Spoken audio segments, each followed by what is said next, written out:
மனோஜ் ரொம்ப கோவமாக வீட்டுக்கு வந்து டே முத்து அப்படின்னு சொல்லி இங்கே கத்தவும் செய்கிறாங்க. வீட்டுக்கு வந்ததுமே ஏன்டா இப்படி சத்தம் போடுறேன்னு சொல்லிட்டு அண்ணாமலை கேட்குறாங்க. இப்போ தான் இவன் முதல் தடவையாக கொஞ்ச நாள் கழித்து அதுலேருந்து வெளியாகி இந்த ஷோரூமுக்கு போனால் ஏதாவது பிரச்சனையாடா அப்படின்னு விஜயா கேட்க, முத்து எங்கம்மா அப்படின்னு சொல்லி கேட்குறாங்க. அவன் இப்போ தானே வந்தான், ஏய் எங்கடி அவன் அப்படின்னு மீனாவை பார்த்து கேட்க, முத்து மாடியிலேருந்து கீழே இறங்கி ஓடி வராங்க. என்னாச்சுடா அப்படின்னு பதட்டத்தோட மனோஜை பார்த்து கேட்க, கிளம்பு அப்படின்னு சொல்கிறாங்க. எங்கடா அப்படின்னு அங்கே நிற்கிற ரவியும் கேட்க, நீ முதல்ல கிளம்புடா முத்து அப்படின்னு சொல்லிட்டு முத்துவை கையை பிடிச்சு இழுத்துக்கிட்டு வீட்டை விட்டு வெளியே போக, என்னங்க இவன் வந்தா முத்துவை கூட்டிட்டு அவன் பாட்டுக்கு வெளியே போறான், என்ன இதுன்னு கேட்டா கூட பதில் சொல்ல மாட்டான் அப்படின்னு விஜய பதட்டத்தோட நிக்கிறாங்க. டேய் ரவி என்னாச்சுன்னு போய் பார்த்துட்டு வாடான்னு சொல்லும்போது, டேய் எனக்கு கொஞ்சம் பதட்டமாக இருக்குடா நானும் வரேன்னு சொல்லிட்டு விஜயா சொல்கிறாங்க. அம்மா நான் போய் முதல்ல பார்த்துட்டு வந்துடுறேன்னு சொல்ல, இல்லை மனோஜ் இப்பெல்லாம் பண்ணுற ஆளே கிடையாது, அவனை நான் ஷோரூம் அனுப்பவே ரொம்ப பயந்துக்கிட்டு இருந்தேன், அந்த ஏமாற்றத்துலேருந்து வெளியே வர முடியாமல் தவிச்சு போய் நின்னா, திரும்பவும் அவனை வெளியே விடுறதுக்கு எனக்கு பயமாக இருக்குடா, முத்துவுக்கும் அவனுக்கு ஏதாவது பிரச்சனை வந்துடும், இல்லை முத்து ஏதாவது அவனை செஞ்சிருவான் பயமாக இருக்குன்னு சொல்லிட்டு இங்கே விஜயாவும் ரவி கூட கிளம்பிட்டு நேராக வெளியே போகிறாங்க. இங்கே இந்த மனோஜ் என்ன பண்ணுறாங்க, முத்துவை கூட்டிக்கிட்டு நேராக சிந்தாமணியுடைய வீட்டுக்கு போகிறாங்க. சிந்தாமணி வெளியே வாடி அப்படின்னு சொல்லி சத்தம் போட, வெளியே வந்து சிந்தாமணி இவன் இதுக்கு இங்கே வந்து சத்தம் போட்டுட்டு இருக்கான், என்ன மனோஜ் என்ன விஷயம் அப்படின்னு சொல்லிட்டு இங்கே வெளியே வந்து கேட்குறாங்க. நீ பண்ண எல்லா விஷயமும் எனக்கு தெரியாதுன்னு நினச்சிட்டு இருக்கியா அப்படின்னு இங்கே மனோஜ் சொல்ல, என்ன தெரியாது என்ன விஷயத்தை பற்றி பேசிகிட்டு இருக்க நீ அப்படின்னு சொல்லிட்டு இங்கே சிந்தாமணி கேட்குறாங்க. சிந்தாமணி கூடவே பக்கத்தில் இருக்க அந்த ஆளு, என்னக்கா நம்ம வீட்டுக்கு வந்து நம்மக்கிட்டே இப்படி சத்தம் போட்டுட்டு இருக்கா, நீங்களும் பொறுமையாக பேசிக்கிட்டு இருக்கீங்கன்னு சொல்ல, முத்துவும் மனோஜும் முறைச்சிட்டே நிற்கிறாங்க. நீ பண்ண வேலை எதுவுமே எனக்கு தெரியாதுன்னு நினச்சிட்டு இருக்காது சிந்தாமணி, இங்கே மீனா கூட உனக்கு தொழில் போடி தான் நினச்சேன், அதை தாண்டி உனக்கு மனசுக்குள்ளே வேறு விஷயம் ஓடிக்கிட்டு இருக்குன்னு இன்னைக்கு இப்போ தான் தெரியுது. அம்மாவுக்கு தெரிஞ்ச அந்த விஷயத்தை நினச்சி ரொம்ப கஷ்டப்படுவாங்க, உண்மையாலே அவங்களால அதை தாங்கிக்கவே முடியாது அப்படின்னு முத்து சொல்கிறாங்க. இப்போ எதுக்காக தேவையில்லாமல் ஏதோ காரணம் சொல்லி என்னென்னமோ பேசிக்கிட்டு இருக்கீங்க, நேரடியாக விஷயத்த சொல்லுங்கள் அப்படின்னு சிந்தாமணி சொல்ல, எங்கள் வீட்டை எழுதி வாங்குறதானே உன்னுடைய பிளானு அப்படின்னு உடனே எல்லாத்தையுமே போட்டு உடைக்க, ஏய் என்ன பேசிக்கிட்டு இருக்கீங்க அப்படின்னு எங்கள் சிந்தாமணியும் அதிர்ச்சியில் தான் இங்கே பார்க்குறாங்க. உடனே இங்கே மனோஜ் வந்துட்டு மொட்டை தன்னுடைய ஃப்ரெண்டு மொட்டையை வந்துட்டு கூப்பிடுறாங்க. அவரும் வந்துட்டு அந்த ஜீவாவை கையை பின்னாடி சுருட்டி இழுத்தபடி கழுத்தை ஒரு பக்கம் பிடிச்ச மாதிரி கொண்டு வந்து இங்கே தள்ளிவிட சிந்தாமணி கிட்டே போய் கீழே விழுறாங்க. அந்த ஜீவாவும், இவன் நீ அனுப்பின ஆளு தானே அப்படின்னு சொல்ல, ரவியும் விஜயாவும் பின்னாடி வந்து நின்று அத்தனை விஷயத்தையும் கேட்டுட்டு இருக்காங்க. என்னது நான்லாம் அதெல்லாம் ஒன்றும் பண்ணலை அப்படின்னு சொல்ல, அப்படியான்னு சொல்லிட்டு முத்து என்ன பண்ணுறாங்க, தன் ஃபோனில் இருக்க ஃபோட்டோவை எடுத்து காட்டுறாங்க. அதாவது இந்த எல்லா பிரச்சனைகளுக்கும் முன்னாடி என்ன நடந்துச்சுன்னா, முத்து வந்துட்டு ஆல்ரெடி இந்த சிந்தாமணிக்கிட்டேருந்து ஜீவா பணம் வாங்குறத இங்கே ஒரு சவாரியை விட்டுட்டு காரில் வரும்போது தான் பார்த்துருப்பாங்க. முத்து சிந்தாமணி கூட அந்த ஜீவா பேசிக்கிட்டு இருக்கதையும் சிந்தாமணிக்கிட்டேருந்து அந்த ஜீவா வந்து பணம் வாங்குறதையும் பார்த்துட்றாங்க. இது நம்ம மனோஜோடைய பிஏ வாச்சே, இந்த பிஏ எதுக்காக இங்கே வந்து நின்று இந்த சிந்தாமணிக்கிட்ட பணம் வாங்குறான்னு தெரியல நினச்சிட்டு அந்த வீடியோவாகவும் எடுக்க செஞ்சிடறாங்க. சவாரியை முடிச்சுட்டு அதுக்கப்புறமா மனோஜை பார்க்குறதுக்காக ஷோரூமுக்கு வந்த அதே வேலையில் தான் இந்த ஜீவாவும் ஷோரூமில் இங்கே பேசிக்கிட்டு இருக்கவும் செய்கிறாங்க. அதாவது மனோஜ்கிட்ட பேசிக்கிட்டு இருக்கும்போதே இங்கே ஜீவா சொல்கிறாங்க, சார் நீங்கள் இதுக்கு மட்டும் ஒத்துக்கிட்டிங்கன்னா போதும் சார், பிரச்சனை இல்லாமல் ஈஸியாக சால்வ் ஆகிடும் சார், நீங்களும் அதை நினச்சி ரொம்ப டென்ஷனில் இருக்க வேண்டாம், இப்போல்லாம் மேடம் இங்கே வரதே கிடையாது, என்ன பிரச்சனைன்னு கூட எங்களுக்கு தெரியாது சார், நாங்கள் உங்கள் ஃபேமிலி பிரச்சனையில் இன்வால்வ் ஆகிறோன்னு மட்டும் நினைக்காதீங்க, பட் நம்மளுடைய இந்த பிஸ்னஸும் நமக்கு ரொம்ப முக்கியம் இல்லை, அதுக்காக நான் ஏதாவது செய்யணும்ல சார் அப்படின்னு எங்கள் மனோஜுடைய மண்டையை கழுவிட்டு இருக்காங்க. மனோஜு என்ன பண்ணணும் அப்படின்னு கேட்க, எனக்கு தெரிஞ்ச ஒருத்தவங்க ரொம்ப வேண்டப்பட்டவங்க தான், ரொம்ப அதிக வட்டி கூட கிடையாது, நீங்கள் வேணும் உங்களுக்கு ப்ராப்பர்ட்டிஸ் ஏதாவது இருந்துச்சுன்னா கூட அதை வச்சு நம்ம பணத்தை வாங்கிக்கலாம் சார், உங்களுக்கு மாதம் 1 லட்சம் கட்டுறது ரொம்ப சிரமமாக இருக்கும், வட்டியும் இதில் ரொம்ப கம்மி, பேசாமல் நீங்கள் இந்த 30 லட்ச ரூபாயை நீங்கள் அவங்கக்கிட்டே இந்த வாங்கி கொடுத்துட்டிங்கன்னா பிரச்சனை சால்வ் ஆகிடும் சார் அப்படின்னு சொல்ல, ஒரு கடனை அடைக்க இன்னொருத்தவங்க கிட்டே இந்த கடன் வாங்குறதான்னு சொல்லி கேட்குறாங்க. இப்போ 30 லட்சம் கடனை இவர்கிட்ட நான் ஈஸியாக அடைச்சிருவேன், மாதம் 1 ரூபா ஆனும் கட்டி, ஆனால் இவர் வந்துட்டு வட்டியே வேண்டாம்னு சொல்லிட்டாரு, ஆனால் நீ சொல்கிற ஆளுகிட்ட நான் வட்டி கட்டணுமே அது எனக்கு நட்டம் தானே அப்படின்னு மனோஜ் சொல்கிறாங்க.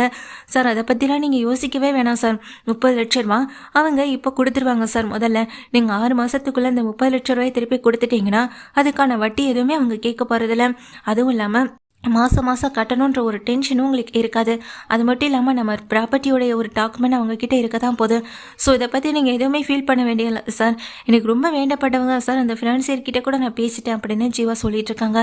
ஓ அப்படியா, ஃபினான்சியர் என்ன சொன்னார் அப்படின்னு இங்கே முத்து வந்து கேட்குறாங்க. ஏய் முத்து, உனக்கு இதை பற்றி என்ன தெரியும், எதுக்கு தேவையில்லாததெல்லாம் இன்வால்வ் ஆகிட்டு இருக்கேன், நான் நம்ம வீட்டு பத்திரத்தை கொடுத்து 30 லட்ச ரூபா கடனை அவர்கிட்ட அடைக்க போகிறேன், மாதம் 1 லட்சன்றது இப்போ இந்த ஷோரூம் ரமே எதுவுமே ஆகாது, என்னுடைய ப்ராப்பர்ட்டி ஏதாவது ஒன்று வச்சு தானே பணத்தை வாங்க முடியும். ஷோரூமை வச்சு என்னால் வாங்குறது இப்போதைக்கு முடியாது. நம்ம வீட்டு பத்திரத்தை வச்சு வாங்கலான்னு முடிவு பண்ணிட்டேன் ஜீவா சொன்ன மாதிரி. அதனால நான் நம்ம வீட்டோடைய பத்திரத்தை வச்சு அப்படின்னு சொல்ல, ஓ வீட்டு பத்திரத்தை வைக்கிற அளவுக்கு நீ முடிவு பண்ணிட்ட, ஆனால் அதுக்கு அம்மா முடிவு பண்ணணுமேடா மனோஜ் அப்படின்னு சொல்ல, அம்மாவெல்லாம் நான் சமாளிச்சுப்பேன் அப்படின்னு சொல்லிட்டு இருக்காங்க. திரும்ப திரும்ப எதுக்குடா தப்புக்கு மேலே தப்பு பண்ணிட்டு இருக்கேன்? ஒரு விஷயத்த கூட உன்னால் உருப்படியாக எதுவுமே செய்ய முடியாதா? யார் என்ன சொன்னாலும் அதை முழுசாக நம்புறதாண்டா உன்னுடைய பிரச்சனையே. பார்லர் அம்மாவிலேருந்து இதோ இந்த ஜீவா வரைக்கும். ஏற்கனவே ஒரு ஜீவா கிட்ட ஏமாந்த, இப்போ பார்லர் அம்மா கிட்ட ஏமாந்த, அடுத்து இவகிட்ட ஏமாந்த நிற்க போறியா அப்படின்னு முத்து கேட்குறாங்க. என்னடா சொல்ற அப்படின்னு மனோஜ் கேட்க, முத்து உடனே தாங்கிட்டு இருக்க ஃபோட்டோவை எடுத்து காட்டுறாங்க. அதை பார்த்ததும் மனோஜ் அதிர்ந்து போயிட்டு அங்கே நிற்கிற ஜீவாவையும் பார்க்க, பாஸ் என்ன யோசிக்கிறீங்க? இது ஒரே ஒரு சைன் தான் பாஸ், இதை நீங்கள் பண்ணிட்டீங்கன்னா போதும். அதுக்கப்புறமா உங்களுக்கு யாராவது ஒருத்தவங்க சைன் பண்ணி கொடுக்கணும். உங்கள் அம்மா சைன் பண்ணால் கூட ஓகே தான் பாஸ், உங்கள் அம்மா உங்களுக்காக சைன் பண்ண மாட்டாங்களா என்ன அப்படின்னு சொல்லி கேட்குறாங்க. அதில் இருக்கிறது வெத்து பேப்பர், அதில் விஜயோட சைனை வாங்குறதுக்காக தான் இந்த பிளான் எல்லாமே இந்த பண்ணிட்டு இருக்கவும் செய்கிறாங்க. கடனை கொடுத்துட்டு கடனை கட்ட முடியலைன்னு சொல்லி வீட்டை அபகரிக்கிறதானே இந்த சிந்தாமணியுடைய பிளான். அதை தான் இங்கே வந்துட்டு அப்ளை பண்ணவும் செய்கிறாங்க. அந்த நேரத்தில் மனோஜ் வந்துட்டு இந்த ஃபோட்டோ பார்த்துட்டு இருக்க அந்த சமயத்தில் முத்து வந்துட்டு இப்போ வச்சு நம்புறியா, அந்த சிந்தாமணியுடைய வேலை தான் எல்லாமேன்னு சொல்லும்போதே இங்கே பகிர்னு தூக்கி போடுது இந்த ஜீவாவுக்கு. என்ன நீ பண்ண வேலை எதுவுமே எனக்கு தெரியாது நினச்சிட்டு இருக்கேன்? சிந்தாமணி கிட்ட கொஞ்சம் நேரத்துக்கு முன்னாடி கை நிறைய கட்டுக்கட்டாக பணம் வாங்கினியே, அதெல்லாம் எதுக்குன்னு சொல்லி கேட்க, இல்லை சார் அது வந்து நீங்கள் இதை தப்பாக நினச்சிட்டு பேசுகிறீங்க சார்னு சொல்லும்போது, போலீஸுக்கு ஃபோன் கால் பண்ணால் இப்போ அவங்க வந்து உண்மை என்னன்னு கண்டுபிடிப்பாங்கன்னு முத்து மிரட்டுறாங்க. அதில் பயந்து போன ஜீவா வந்துட்டு உண்மை எல்லாத்தையுமே இங்கே மனோஜ் கிட்ட சொல்ல, ஒரு வழியாக முத்து மூலமாக இங்கே மனோஜும் சைன் பண்ணலை, விஜயா கிட்ட சைன் வாங்கணும்னு நினச்சதும் நடக்கலை.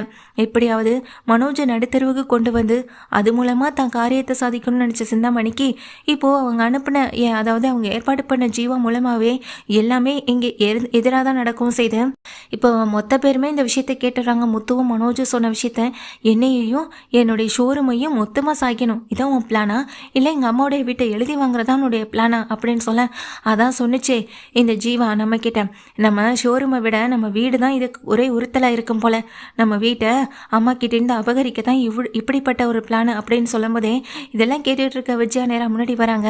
அங்கே நின்றுகிட்டு இருக்க அந்த சிந்தாமணி பக்கத்தில் போயிட்டு, ஏன் சிந்தாமணி உங்கள் மேலே நான் எவ்வளோ நம்பிக்கை வச்சுருந்தேன், ஆனால் துளி கூட பயம் இல்லாமல் எப்படி உங்களால் இப்படிலாம் செய்ய முடிஞ்சுது, அதுவும் என் வீட்டை அபகரிக்கிற அளவுக்கு அப்படின்னு சொல்லிட்டு இங்கே விஜயா வந்துட்டு கேள்வி கேட்க, உடனே மனோஜ் சொல்கிறாங்க, இது நாள் வரைக்கும் என் வாழ்க்கையில் நான் எல்லாமே தப்பான முடிவுகளை தான் எடுத்துகிட்டு வந்திருக்கேன் இப்போ வரைக்கும். ஆனால் இனி நான் சரியாக தான் இருக்க போகிறேன். உங்களால் மட்டும் இல்லை, இனி யார் என்ன நினச்சாலும் என்னைய வந்துட்டு கீழே சாய்க்கணுன்றது முடியவே முடியாது. ஏன்னா என் கூட என் தம்பி முத்து இருக்கான் அப்படின்னு இங்கே மனோஜ் முத்துவை கை காட்ட, ரவிக்கும் விஜயாவுக்குமே அது வந்து போக தான் செய்து முத்துவை கூப்பிடுறாங்க. இது நாள் வரைக்கும் நான் ஷோரூம் சரியாக நடத்தாத காரணம் என்னை சரியாக வழி நடத்த ஆள் இல்லாததான் சொல்லுவேன். அதனால் இனி என்னுடைய ஷோரூமில் பாதி இம்பார்ட்டன்ஸ் இங்கே முத்துவுக்கு தான். முத்துவும் நானும் சேர்ந்து தான் ஷோரூமை ரன் பண்ண போகிறோம். யார் முன்னாடி நான் கீழே விழுந்தனோ அவங்க முன்னாடி நான் இங்கே முன்னாடி கிளம்பி நிற்க தான் போகிறேன். ரொம்ப சந்தோஷமாக இருக்க போகிறேன் அப்படின்னு அந்த சிந்தாமணியை பார்த்து எங்கள் மனோஜும் சொல்ல, இதை பார்த்துட்டு இங்கே நின்றுட்டு இருக்க முத்துவும் வந்துட்டு ரொம்ப சந்தோஷப்படுறாங்க. ரவிக்கும் ரொம்ப சந்தோஷமாக இருக்குது. கூடவே விஜயாவுக்கு என்ன பதில் பேசுகிறதுனே தெரியல. இனி உன்ன மாதிரி ஒரு ஆட்கள் கூட ஒரு ஃப்ரெண்டாக பழகினதை நினச்சி உண்மையிலே வெக்கமாகவும் இருக்குது, அசிங்கமாகவும் இருக்குது. என் பையனை வச்சு அதன் மூலமாக என்கிட்ட இருக்க வீட்டை அபகரிக்கணும் தான் உன்னுடைய பிளானா, அதை இதோட கனவாகவே வச்சுக்கோ. கனவா மட்டும் இல்லை, நீ நிஜத்தில் கூட அது நடக்காது அப்படின்னு விஜயாவும் சவால் விட்டுட்டு வெளியே வர சிந்தாமணி அப்படியே அதிர்ச்சியில் ஆச்சரியத்தில் மூழ்கி போய் தான் நிற்கிறாங்க. நாம் போட்ட பிளான் எல்லாமே இப்படி சொதப்பில் போயிடுச்சேன்னு நின்றுட்டு இருக்க அந்த நேரத்தில் வெளியே வந்த விஜய், டே மனோஜ் உனக்கு என்ன பைத்தியம் ஏதாவது பிடிச்சி போச்சான்னு சொல்லி கேட்க, போதுமா நிறுத்துங்க, என் வாழ்க்கையில் எது நல்லது எது கெட்டதுன்னு உங்களை விட இந்த வீட்டில் இருக்க மற்ற எல்லாரும் எனக்கு சொல்லி புரிய வைக்க தான் முயற்சி பண்ணாங்க.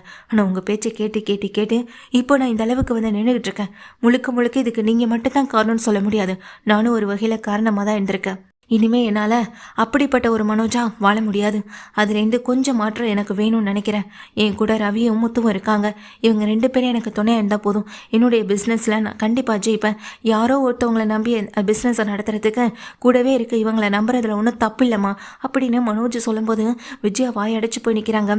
பெத்த பசங்க 3 பேரும் ஒத்துமையாக இருக்கிற பார்த்து சந்தோஷப்படுற அம்மாவை பார்த்துருக்கேன். பெத்த பசங்க அடிச்சுட்டு சண்டை பிடிக்கணும் அப்படின்னு நினைக்கிற ஒரே அம்மா நீங்கள் மட்டும்தான். என் வாழ்க்கையில் விளையாடினது ரோஹிணி மட்டும் இல்லை நீங்களும் தான் அப்படின்னு இங்கே மனோஜ் என்ன பண்ணுறாங்க, விஜயாவை பார்த்து நல்லா நாக்கப்பிடுங்கிற மாதிரி 4 கேள்வியை கேட்டுட்டு அந்த இடத்த விட்டு நகர்ந்து போக ரவிக்கும் முத்துவுக்குமே ரொம்ப பெரிய அதிர்ச்சியாகவும் ஆச்சரியமாகவும் இருக்கு. விஜயாவும் அசிங்கப்பட்டு நிற்கிறாங்க. வீட்டுக்கு போன ரவியும் முத்து இந்த விஷயத்த அண்ணாமலை கிட்ட சொல்ல அண்ணாமலை ஓடி வந்து மனோஜை கட்டிப்பிடிச்சு முத்தம்லாம் கொடுத்து சந்தோஷப்படத்தான் செய்கிறாங்க. வாழ்க்கையில் எல்லாருக்குமே ஒரு மாற்றம் தேவைடா மனோஜ், அது உனக்கு வந்திருக்குன்னு நினைக்கும் போது உண்மையிலே எனக்கு சந்தோஷமாக இருக்குது. எப்போதுமே இதே மாதிரி இருக்குது, நிச்சயமாக ஒரு நாள் உன் வாழ்க்கை மாறும் நீ ஆசைப்பட்ட மாதிரி அப்படின்னு இங்கே அண்ணாமலையும் வாழ்த்தா சொல்லிட்டு இருக்காங்க. விஜயாவுக்கு வயிற்றறிஞ்சு போய் நிற்கிறாங்க. விஜயா, இப்போவாது நம்ம பசங்க ஒத்துமையாக இருக்காங்க, இனிமேலும் ஒத்துமையாக இருக்கும்னு நினச்சி சந்தோஷப்படு. உன்னுடைய பிரச்சனையை அவங்கள போய் திணிக்காத. சின்ன வயசுலேருந்து நீ காட்டின பாகுபாடு அவங்கள இத்தனை வருஷமாக பிரித்து வச்சுருந்துருக்கு. ஏதோ ஒரு நல்ல விஷயம் இன்னைக்கு நம்ம வீட்டில் நடந்திருக்கு. முடிஞ்சு போனதை விட்டுட்டு நடக்க வேண்டியதை பார்க்கலாம். ரோஹிணியை பற்றி யோசிக்கிறத விட்டுட்டு இனி நம்ம பையன் வாழ்க்கை எப்படி இருக்கணுமோ அப்படி கொண்டு போகிறதான் சரியாக இருக்கும்னு நினச்சிட்டு அதுதான் அவனுக்கும் நல்லது. நீ கூட்டிகிட்டு வந்தவளும் சரியில்லை, நீ ஃப்ரெண்ட்ஷிப் வச்சுருந்த அந்த சிந்தாமணியும் சரியில்லை. மொத்தத்தில் உன்னுடைய ஆசைகள் தான் எல்லாத்துக்குமே காரணம் அப்படின்னு அண்ணாமலை சொல்லிட்டு போக விஜயா யோசனை பண்ணியபடியே சிங்கப்பட்டு தான் நிற்கிறாங்க. மனோஜ் இப்படி வாழ்க்கையில் தன்னை முதல் முறையாக எடுத்தறிஞ்சு பேசினது, அதுவும் அவன் உண்மையை பேசியிருக்கான் அப்படின்றத நினச்சோ ஒரு பக்கம் சந்தோஷப்பட்டாலும் இன்னொரு பக்கம் விஜயாவுக்கு வருத்தமாக தான் இருக்குது.